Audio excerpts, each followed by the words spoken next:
अस्सलाम वालेकुम नाज़रीन कराम, मैं हूं आपका होस्ट अयाज अहमद। नाज़रीन कराम, इंतहाई अहम और बड़ी खबर है। सुप्रीम कोर्ट के सीनियर प्यूनी जज जस्टिस मंसूर अली शाह और जस्टिस अतर मुनल्ला ने इस्तीफा दे दिया है। उन्होंने अपने इस्तीफे के अंदर वाज़ह तौर पर यह लिखा है कि जिस आइन के ऊपर हमने हलफ उठाया था, अब वो आइन पाकिस्तान के अंदर नहीं रहा। इस्तीफे के अंदर मजीद क्या बातें हैं वो आपके सामने रखने के लिए जा रहा हूं। दूसरी तरफ सुहेल खान अफरीदी आज छठी मरतबा अडयाला जेल पहुंचे इमरान खान से मुलाकात करने के लिए, लेकिन एक मरतबा फिर हाई कोर्ट के हुक्म को हवा के अंदर उड़ा दिया गया और सुहेल खान अफरीदी को मुलाकात नहीं करने दी गई। अब छठी मरतबा के बाद सुहेल खान अफरीदी, उनकी टीम और पाकिस्तान तहरीक इंसाफ ये सोच रहे हैं कि अब आगे हमने क्या करना है, किस तरीके से इमरान खान के साथ मुलाकात करनी है, क्योंकि यह मुलाकात बहुत ज्यादा जरूरी है। सुहेल खान अफरीदी ने मीडिया के साथ इंतहाई अहम गुफ्तगू की। वहां पर यह सवाल पूछा गया कि जो मुकदमा हुकूमत ने आपके ऊपर कायम किया है उस हवाले से आप क्या कहेंगे। तो सुहेल खान अफरीदी ने वाज़ह तौर पर कहा कि वो मेरे लिए एक फुल टॉस है।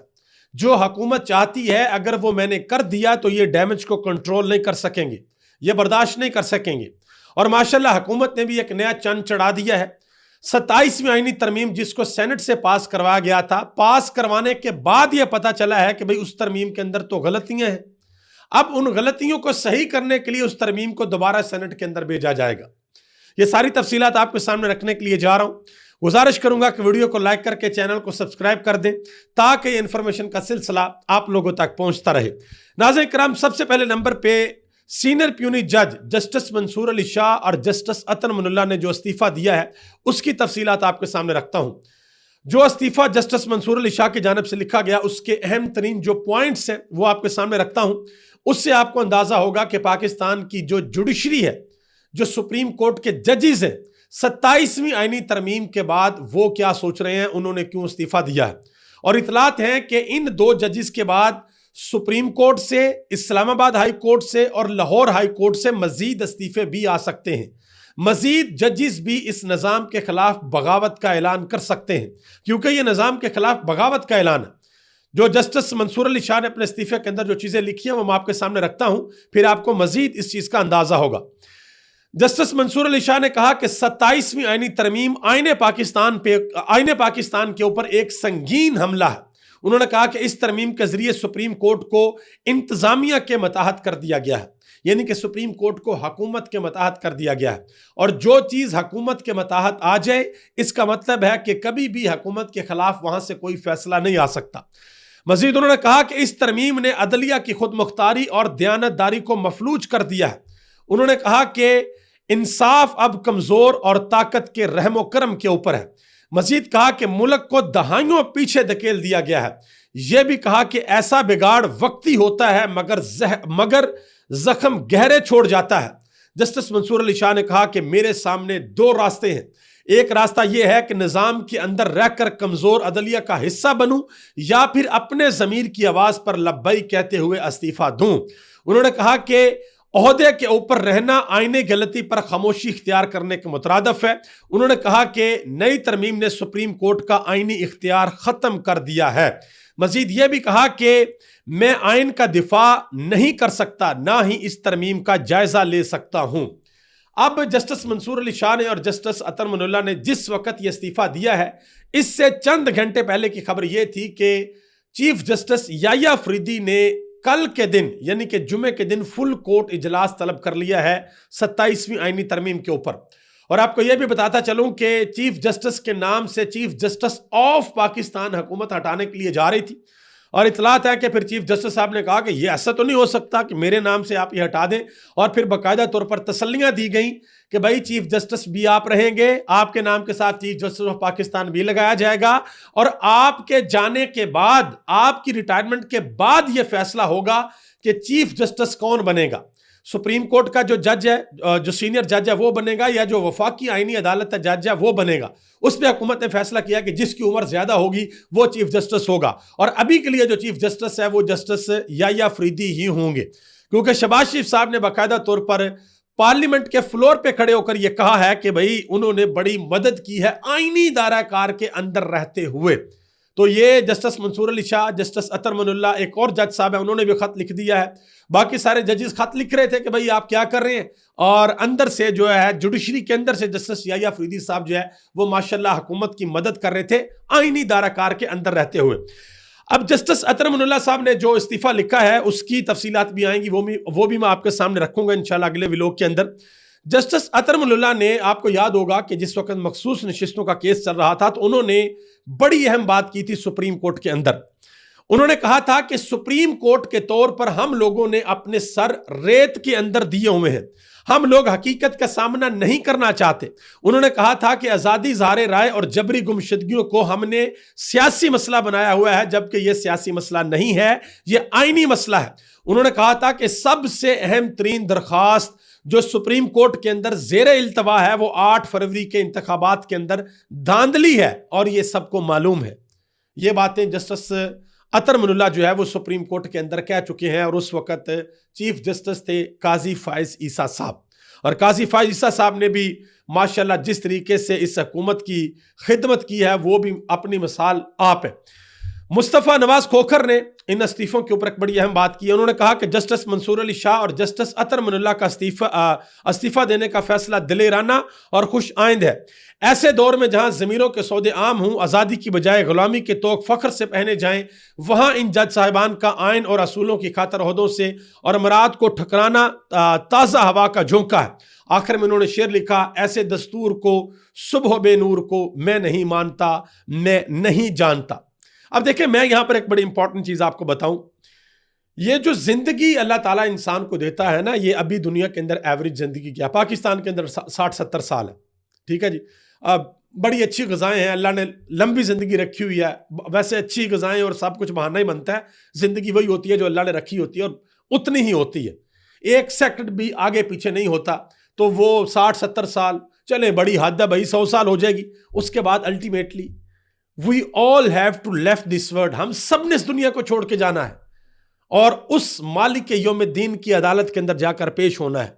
तो ये जो इस्तीफे आ रहे हैं ना, ये इस्तीफे इसी वजह से आ रहे हैं कि अगर हम निजाम के अंदर रहे तो हम मजीद इस जुल्म का साथ देंगे, इसमें कोई शक वाली बात नहीं है। जस्टिस मंसूर अली शाह को अभी यह याद आता होगा कि एक वक्त था कि उन्होंने काजी फाइज ईसा को सपोर्ट किया था, काजी फाइज ईसा को उन्होंने कंधा दिया था। अगर उसी वक्त वो practice and procedure act committee, याद होगा आपको, अगर उसी वक्त पीछे हट जाते, काजी फाइज ईसा का साथ ना देते, तो आज हालात यहां तक नहीं पहुंचने थे। अब अगर मजीद इस्तीफे आते हैं सुप्रीम कोर्ट से या लाहौर हाई कोर्ट से या इस्लामाबाद हाई कोर्ट से, तो आने वाले वक्त में, फ्यूचर में हो सकता है कि फिर एक बड़ी वकला की तहरीक भी चले, जो कि फिर हुकूमत के लिए जो है बहुत ज्यादा परेशानियां बनेगी। मतियुल्लाह जान ने बड़ी अहम बात की। उन्होंने कहा कि याह्या अफरीदी और काजी फाइज ईसा जैसे लोग हमेशा से ही ऐसे थे, जाती मफाद, मौका परस्ती। उन्होंने कहा कि इसकी वजह से आज सुप्रीम कोर्ट का यह हाल हो गया है। सुप्रीम कोर्ट आज एक मताहत अदालत बना दी गई है। एक याह्या का किरदार सकूते ढाका में याद रखा जाता है और एक याह्या का किरदार सकूते अदलिया में और सकूते सुप्रीम कोर्ट के अंदर याद रखा जाएगा, जिस तरीके से सुप्रीम कोर्ट के अंदर हालात वाकयात हुए। यह बात की है मतियुल्लाह जान ने। आगे आ जाए जी। इमरान खान का लगाया हुआ वजीर आला सुहेल खान अफरीदी आज 6ठी मरतबा अडयाला जेल के बाहर पहुंचा और उसने आकर यह कहा कि मेरी इमरान खान के साथ मुलाकात करवाई जाए, लेकिन यह मुलाकात नहीं करवाएगी, बड़ी तादाद के अंदर पुलिस लगाएगी और सुहेल खान अफरीदी का रास्ता रोका गया। सुहेल खान अफरीदी ने आज मीडिया से वहां पर गुफ्तगू की। मीडिया में सवाल हुआ कि आप वफाकी हुकूमत के साथ कोऑर्डिनेट क्यों नहीं कर रहे, तो सुहेल खान अफरीदी ने जवाब दिया कि आपको किसने कह दिया कि मैं कोऑर्डिनेट नहीं कर रहा, मैं कोऑर्डिनेट कर रहा हूं और मैंने वफाकी हुकूमत से वजीर आजम से दरख्वास्त की है कि मेरे लीडर इमरान खान से मुलाकात करवाई जाए। मजीद उन्होंने कहा कि मैंने अंदर जाके कौन सी किसी एटमी ताकत को डिस्कस कर लेना है, आप क्यों डरे हुए हैं, आप क्यों बच्चों की तरह जिद कर रहे हैं, आप मुझे क्यों मिलने नहीं दे रहे। उन्होंने कहा कि मुल्क इनसे संभल नहीं रहा, तरमीम के ऊपर ये तरमीम किए जा रहे हैं और इधर मुझे रोका हुआ कि मैं मुलाकात ना करूं। उन्होंने कहा कि जो ये मुझसे चाहते हैं अगर वो मैंने कर दिया तो इतना ज्यादा डैमेज होगा, उन्होंने कहा कि ये बर्दाश्त नहीं कर सकेंगे और मैं नुकसान नहीं पहुंचाना चाहता। उन्होंने कहा कि जो मुकदमा इन्होंने मेरे ऊपर किया है, मुझे वो नो बॉल पर इन्होंने फुल टॉस दी है। उन्होंने कहा कि मैं जो ये करना चाहते हैं, देखिए सुहेल खान अफरीदी को 2 मशवरे दिए गए थे कि जो आपके ऊपर मुकदमा हुआ, या तो आप 50-60 बंदे लेकर 100 बंदे लेकर अदालत के अंदर पेश हो जाएं और गवाहियां रिकॉर्ड करवा दें, जो आपने बयान दिया था डेला जेल के बाहर कि ऑपरेशन जब होता है तो वहाँ पर ये नुकसानात होते हैं, वहाँ पर हमारे साथ ये सारा कुछ किया जाता है।